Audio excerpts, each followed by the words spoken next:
It's the 4th of December, 1971.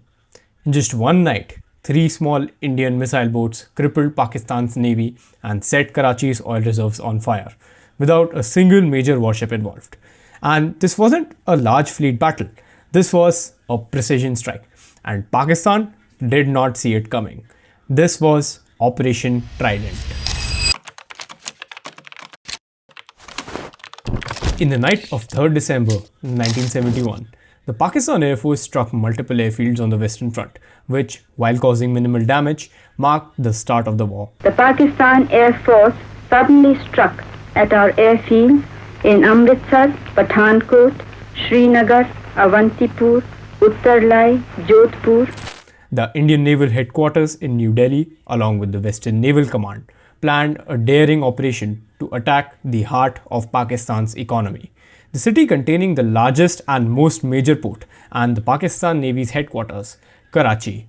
A task force called the Karachi Strike Group was formed, comprising of three Vidyut-class missile boats, the INS Nipat, the INS Nirghat and INS Veer, based on the design of Soviet Osa-class missile boats carrying four P-15 Termit missiles each, with the NATO reporting name SSN-2B Styx. Having a range of 40 nautical miles, was formed as the main strike element of the group. Two Arnala anti-submarine warfare frigates, INS Kitten and INS Kachal, along with the fleet replenishment tanker INS Poshak, were called on for support of the main strike element. This group was put under the command of Commander Babru Khan Yadav, the commanding officer of the 25th Missile Boat Squadron. But this attack did not come out of nowhere, ever since Operation Searchlight on March 25th, 1971. When Pakistani troops in Bangladesh, erstwhile East Pakistan, massacred thousands of students and minorities. And there was an influx of millions of refugees from East Bengal to the Indian border. The Indian government at the time, under the premiership of Mrs. Gandhi, already anticipated that a war was coming, as the nascent nation could not handle such a large number of refugees with its existing economic problems. India did not have to start the war. Pakistan did it themselves. As planned, the Karachi Strike Group exited harbour in the night of 3rd December 1971, hours after Pakistan's attack on the Indian airfields, and reached around 250 nautical miles off the south coast of Karachi, to stay out of the radar of Pakistan Air Force. As PAF aircraft did not possess night bombing capabilities, it was decided that the strike group would attack in the late night hours.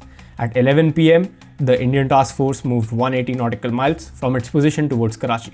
Soon, the radar screens detected multiple Pakistani warships 70 nautical miles northwest and northeast of the Indian strike group.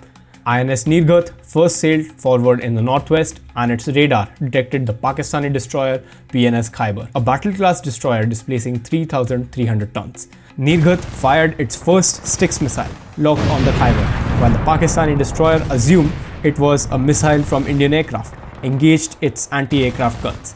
The missile hit the right side of the ship, exploding in its galley, which led to a chain reaction towards the first boiler. The ship lost propulsion and a distress signal was sent to the Pakistani Navy headquarters in Karachi, reading, "Enemy aircraft attacked in position 020 FF20. Number 1 boiler hit, lost propulsion."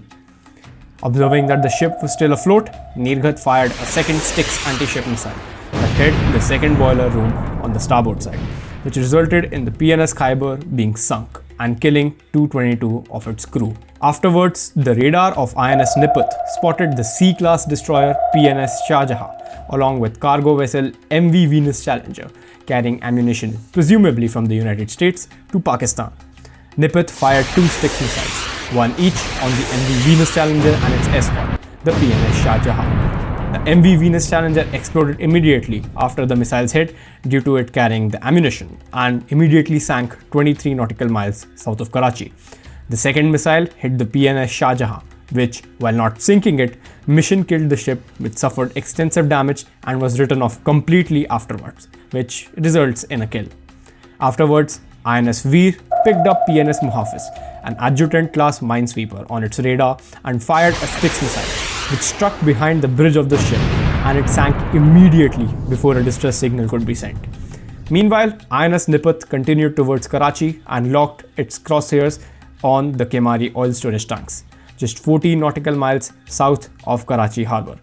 Two Styx missiles were fired, However, one misfired, but the other hit its target, which burnt and destroyed completely, causing a severe fuel shortage in Pakistan for several days, along with thick clumps of clouds. The task force then retreated back, refueled the boats, and went back to the nearest Indian ports. The mission was a complete tactical success. Pakistan deployed rescue teams afterwards to recover survivors from the sunk vessels and retaliated for these attacks by bombing the Okha port with the Air Force. Although a fuel tank was hit that delayed the next planned operation, that is Operation Python, for a few days. Although that's for another video. The operation was dubbed a complete tactical and strategic success. To this date, the most devastating battle in the subcontinent, decimating Pakistan's ability to conduct serious surface-based anti-ship missile attacks in the entire war. The fuel tanks that blew up in Karachi engulfed the city in smog for a few days, creating extreme panic among the general populace and hammering Pakistan's economic lifeline. The failure of Pakistan's submarines to detect the ships was also pretty embarrassing, considering that the only naval edge they had over India was their submarines.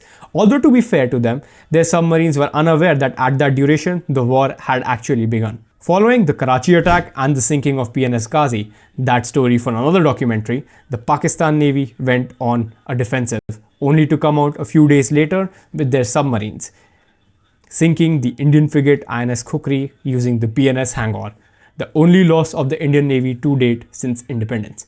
The Indian government recognized the brave acts and spectacular planning of the commanders involved in the operation. Captain G. M. Hiranandani, the fleet operations officer, was awarded the Nausena Medal for his planning of the operation. Commander Babru Khan Yadav was awarded the Mahavir Chakra, India's second highest gallantry award, for leading the task force. Lieutenant Commander B. N. Kavina, Lieutenant Commander Indrajit Sharma, Lieutenant Commander M. O. Thomachan, and Lieutenant Commander Om Prakash Mehta were awarded the Veer Chakras as being the commanding officers of INS Nipat, INS Nirghat, and INS Veer respectively. The battle was the first offensive operation the Indian Navy had taken from independence since the British Empire days. This showed the Navy's capability as being the most dominant power in the subcontinent and being able to take on threats in any manner. The war would also see multiple more offensive missions in both the Western and Eastern theatres, including operations from the aircraft carrier INS Vikrant, all largely successful. After the 1971 war, the next time Indian Navy would see action would be in 2025, when both carrier strike groups were deployed against Pakistan during Operation Sindoor with 36 warships right outside Karachi's doorsteps. But the shots were called off because a ceasefire was called. In a single night, India proved that speed, precision, and surprise could overpower size, and Karachi never forgot it. Thank you for watching.